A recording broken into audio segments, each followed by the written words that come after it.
ଦେଖିପାରୁଥିବେ ମ୍ୟାକ୍ସିମମ୍ ଭାଇଙ୍କର କମେଣ୍ଟ ଥାଏ କି କେଉଁ ଘାସ ମରା ଦେଲେ ଘାସ ଆଉ ଟୋଟାଲ୍ ହେବନି ପାଖାପାଖି ମାସେ ଯାଏଁ। ତ ଦେଖିପାରୁଥିବେ ମୁଁ ଏଇ ରିସେଣ୍ଟ 5 ଦିନ ପୂର୍ବରୁ ଘାସ ମରା ଦେଇଛି। ଆଉ ଯେହେତୁ ମୋର ସାଇଟ୍ରେ ଅଲରେଡ଼ି ଝଟକା ଲାଗିଛି, ତେଣୁକରି ମୋତେ ଘାସ ମରା ଦେବାଟା ନିହାତି ଜରୁରୀ ଥିଲା। ଆଉ ଯେଉଁ ଆର ସାଇଟ୍ରେ ଦେଖିପାରୁଥିବେ ସେଇ ସାଇଟ୍ଟା ଦେଇଛି ଆଉ ଏଇ ସାଇଟ୍ଟା ଦେଇଛି। যেই ସାଇଟ୍ରେ ଦିଆହେଇଛି ପୁରା ଘାସ ମରିଯାଇଛି। ଇଏ 4ରୁ 5 ଦିନ ହେବ ଦେଇଛି। ଆଉ ଯେଉଁଦିନ ବି ଦେଇଥିଲି ସେଦିନ ତ ପ୍ରଚୁର ମାତ୍ରାରେ ବର୍ଷା ଛାଡ଼ି ନଥିଲା, ହେଲେ ବି ମୁଁ କହୁଛି ନା ଦେଇଦେବି, ଦେଖାଯାଉ କାମ କରୁଛି କି ନ କରୁଛି। ଆଉ ଦେଖନ୍ତୁ ଆପଣମାନେ ରେଜଲ୍ଟ ନିଜେ ଦେଖନ୍ତୁ କେମିତି କାମ କରିଛି। ତାପରେ ଆଗ ସାଇଟ୍କୁ ବି ଯାଉଛି, ସେଇ ସାଇଟ୍ରେ ବି ମୁଁ ଦେଖେଇଦେବି।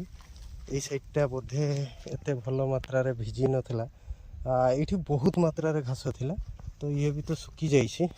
ଆଉ ତଳକୁ ଯାଉଛି, ତଳ ଲାଇନ୍ଟାକୁ, ସେଇ ଲାଇନ୍ଟା ଦେଖିଲା ପରେ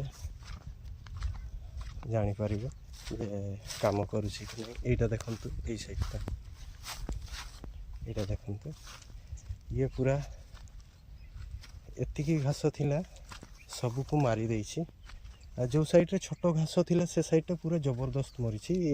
ଇଏ ବଡ଼ ବଡ଼ ଥିଲା, ତେଣୁକରି ୟାକୁ ମରିବା ପାଇଁ ବୋଧେ ଟାଇମ୍ ଲାଗୁଛି।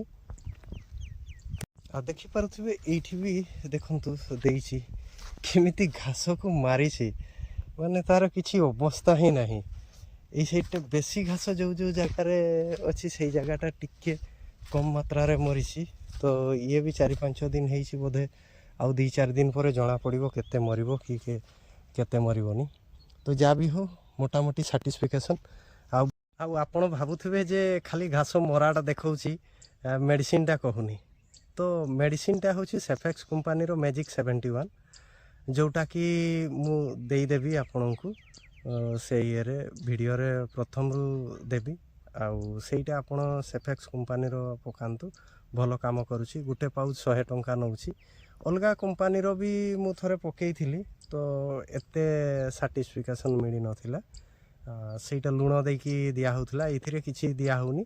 ଡାଇରେକ୍ଟ ଆଣନ୍ତୁ, 100 ଟଙ୍କା ଗୋଟେ ପ୍ୟାକେଟ୍, ଗୋଟେ ଟାଙ୍କିରେ 16 ଲିଟର ପାଣିରେ ସ୍ପ୍ରେ କରିକି ଦେଇଦେବେ। ଆଉ 4-5 ଦିନ ପରେ ଏମିତି ଦେଖିବେ। ଆଉ ଯଦି ପୁଣି ଆଉ ଥରେ ହେଉଛି ଆଉ ଅଲଗା କିଛି କମ୍ପାନୀର ଦିଅନ୍ତୁ, କିନ୍ତୁ ମୋତେ ଲାଗୁଛି ଆଉ ହେବ ହିଁ ନାହିଁ। ଯେହେତୁ ମୋର ଝଟକା ଲାଗିଛି, ତେଣୁକରି ମୋତେ 15 ଦିନରେ ଥରେ ଦେବା ପାଇଁ ହିଁ ପଡ଼ିବ, କାହିଁକିନା ଘାସ ହେଲେ ସେ ଝଟକାଟା ଖରାପ ହେଇଯାଉଛି। ତ ହାଇ ଫ୍ରେଣ୍ଡସ୍, ମୁଁ ଉମାକାନ୍ତ ମହାନ୍ତ, ଜଲି ଉମାକାନ୍ତ ବ୍ଲଗ୍ସର ଆଉ ଏକ ବ୍ଲଗ୍ରେ ଆପଣମାନଙ୍କୁ ସ୍ୱାଗତ ଜଣାଉଛି।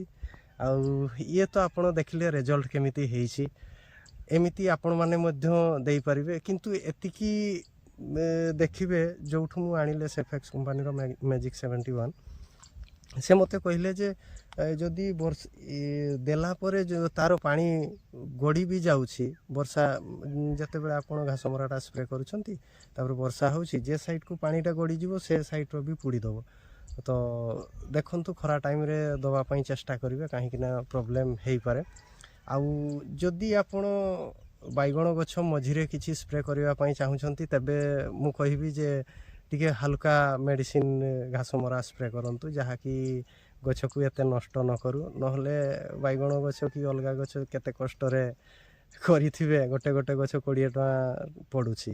ଆଉ ତା ଦେହରେ ପୁଣି କେତେ ମୂଲିଆ ମଜୁରୀ ଖର୍ଚ୍ଚ ରହୁଛି, ସାର ବିଷ ରହୁଛି। ତ ତେଣୁକରି ହାଲକା ମେଡ଼ିସିନ ଦିଅନ୍ତୁ ଘାସ ମରା, ଯାହା ଫଳରେ କି ଆପଣଙ୍କର ବି ଏତେ ଲସ୍ ହେବନି।